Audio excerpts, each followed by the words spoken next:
Hello everyone and welcome to my channel. और आज हम पढ़ रहे हैं स्वस्थ वृत्त का 5वां चैप्टर सदवृत्त।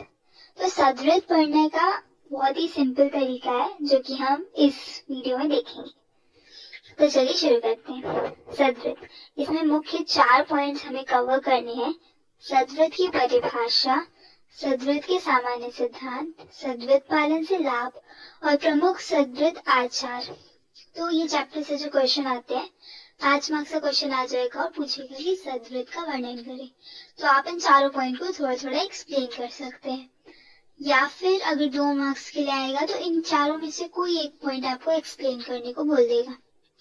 इससे ज्यादा इस चैप्टर से हमें कुछ क्वेश्चंस की उम्मीद नहीं होती है। तो कोड्स ऑफ गुड कंडक्ट यानी कि सदवृत्त, सिंपल, इसको एक दो बार रीड कर लेना इज मोर देन इनफ। अब भी हम शुरू करते हैं इस चैप्टर का एक्सप्लेनेशन। सदवृत्त की परिभाषा।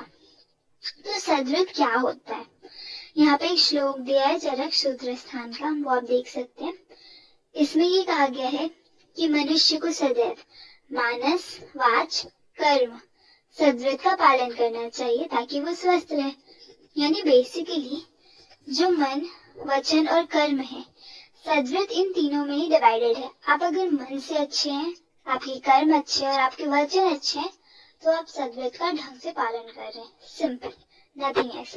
और अगर आप सदवृत्त का पालन कर रहे हैं तो आप स्वस्थ रहेंगे। क्यों? क्योंकि बहुत ही सिंपल है। अगर हम सदवृत्त को अपने लाइफ से कंपेयर करें तो ये सब जो चीजें होती हैं, जैसे मानसिक चीजें हो या वाचिक चीजें हो या कर्म वाली चीजें, ये अब आगे पढ़ेंगे कि सदवृत्त में क्या क्या है, तो इससे समझ में आता है कि ये मेंटल हेल्थ को प्रमोट करने वाली चीज है। तो अगर आपका मेंटल हेल्थ अच्छा है तो आपका फिजिकल हेल्थ अपने आप धीरे धीरे अच्छा हो जाएगा। बेसिकली सदवृत्त हमारे मेंटल हेल्थ पे ज्यादा फोकस करती है। उसके बाद देखते हैं एक और यहाँ पे श्लोक दिया है, सताम सज्जनानाम वृत्तम व्यवहार जातम सदवृत्तम। यानी कि जो व्यक्ति अपना कल्याण चाहता है उस व्यक्ति को सदैव अपनी स्मरण शक्ति को जागरूक रखकर सदवृत्त का पालन करना चाहिए। मतलब कि कल्याण चाहते हो तो सदवृत्त का पालन करो। सिंपल। सामान्य सिद्धांत, ये इसका दूसरा पॉइंट है और इसमें 8 चीजें बताई गई हैं जो कि बेस्ट होती हैं उन चीजों में, जैसे कि सद्वचन अनुष्ठेयानाम, सद्वचन हमें आप्त लोगों के मानने चाहिए। हर्ष प्रेरणानाम, प्रेरण में हर्ष बेस्ट होता है। निवृत्ति पुष्टिकरणानाम, निवृत्ति से इंसान की पुष्टि होती है और वो पुष्टि में बेस्ट हो जाता है। नास्तिको वर्जनानाम, नास्तिक का सबसे ज्यादा वर्जन करना चाहिए। मतलब कि जो भगवान को नहीं मानते, ये चीजें आयुर्वेद में एक तरीके से गलत मानी गई है। लौल्यम क्लेश करना, लौल्यम यानी ग्रीडीनेस, उसके कारण क्लेश होता है, तो सबसे ज्यादा उसके कारण क्लेश होता है। असदग्रहण सर्वहितानाम, यानी कि अहित चीज जो होती है उसका हमें बिल्कुल ग्रहण नहीं करना चाहिए। विषादो रोग वर्धनानाम, विषाद एक तरीके से स्ट्रेस, उसको रोग वर्धन बोला गया है सबसे ज्यादा।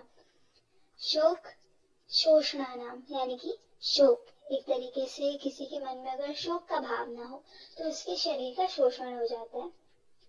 ये था सामान्य सिद्धांत, 8 सिद्धांत जिसे चरक सूत्र स्थान 25वें चैप्टर में वर्णित किया गया। नेक्स्ट पॉइंट है सदवृत्त पालन से लाभ। तो क्या फायदा है सदवृत्त के पालन करने का? तो सिंपल है, अगर एक बुद्धिमान व्यक्ति हो तो सदवृत्त का पालन करेगा ही, क्योंकि सदवृत्त पालन से आरोग्य और इंद्रियों पर विजय प्राप्त होता है। इंद्रियों पर विजय बहुत इंपॉर्टेंट है। फिर आते हैं प्रमुख सदवृत्त आचरण। प्रमुख सदवृत्त आचरण क्या है? अब हम इतनी सदवृत्त की बातें की, पर ये होता क्या है ये जानने के लिए इसके आचरण को देखते हैं। अब इसको मैंने कैटेगरीज में डिवाइड किया गया है जो सिमिलर है। जैसे कि पहली कैटेगरी में ये सब चीजें आती है कि प्रातः और साय में स्नान करना चाहिए, मलायनों और पाद हस्त को स्वच्छ रखना चाहिए, तीव्र वायु ओस आंधी का सेवन नहीं करना चाहिए, भोजन पवित्रता से निर्मित हो तथा भोजन करने के पात्र भी स्वच्छ होने चाहिए। तो ये जो 4 पॉइंट थे इसमें कहीं ना कहीं क्लीनलीनेस और हेल्थ का फैक्टर था, जैसे कि नहाना जो कि हमारे हाइजीन से रिलेटेड है। फिर अपने मलायनों यानी कि जो जहाँ से आप एक्सक्रीशन करते हैं वो सारे पार्ट्स आपके, और पाद और हस्त यानी हाथ और पैर, इनको साफ रखना चाहिए। फिर भोजन का कि वो क्लीन जगह पे बने और क्लीन यूटेंसिल्स को यूज करके आप उसे खाओ। तो ये सब चीजें होगी हाइजीन वाली। फिर आते हैं हमारा नेक्स्ट पॉइंट है किसी के दोषों का वर्णन नहीं करना चाहिए, महान पुरुषों का विरोध और दूसरों का अधिकार, धन व स्त्री पे कुदृष्टि नहीं डालनी चाहिए, झूठ नहीं बोलना चाहिए, असज्जन व्यक्तियों की संगति नहीं, पूजनीय लोगों का अपमान नहीं और किसी की गुप्त बातों को जानने का प्रयत्न नहीं करना चाहिए। ये सब चीजें एक नॉर्मल कोड ऑफ कंडक्ट है जो हमें पता है। इस सोसाइटी में रहते हुए हमें स्त्रियों पे कुदृष्टि नहीं डालनी चाहिए, किसी के धन पे, किसी के अधिकार पे नहीं डालना चाहिए। फिर जो महान लोग हैं, अभी जैसे हमारे जो ग्रेट लीडर्स होते हैं, हमारे जो ग्रेट फ्रीडम फाइटर्स हैं, आप उनके बारे में बुरा बोलोगे तो ये कोई अच्छी बात तो होती नहीं है। फिर जो पूजनीय लोग हैं, जैसे किसी रिलीजन के गुरु होते हैं, वो एक तरीके से पूजे जाते हैं, या फिर किसी घर में उसका जो मुखिया होता है वो एक तरीके से पूजा जाता है। तो इन लोगों के अगेंस्ट जाना इज नॉट राइट। उसके बाद झूठ बोलना, गलत चीजें बोलना, ये सारे कोड्स होते हैं जो हमें पहले से पता है और इन्हीं का वर्णन यहाँ सदव्रत में है। फिर नेक्स्ट पॉइंट आते हैं कि किसी पर आपत्ति आने पर उसका सहयोग करें, हेतु से ईर्ष्या करनी चाहिए ना कि फल से। अपने अंगों की विकृति चेष्टा नहीं करनी चाहिए, समय व्यर्थ नष्ट नहीं करना चाहिए, इंद्रियों के वशीभूत होकर, क्रोध, शोक या हर्ष के वशीभूत होकर कोई कार्य नहीं करना चाहिए, कार्यों की सिद्धि पर अत्यंत प्रसन्न व असिद्धि पर अत्यंत दुख व्यक्त नहीं करना चाहिए, किए गए कार्य का फल मेरे मनो अनुकूल होगा ऐसा विश्वास भी नहीं करना चाहिए।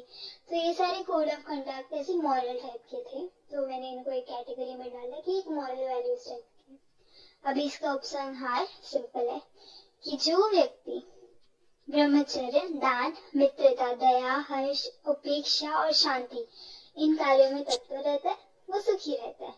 Simple. That's it for this, और प्लीज इस चैनल को सब्सक्राइब करें और वीडियो को लाइक करें।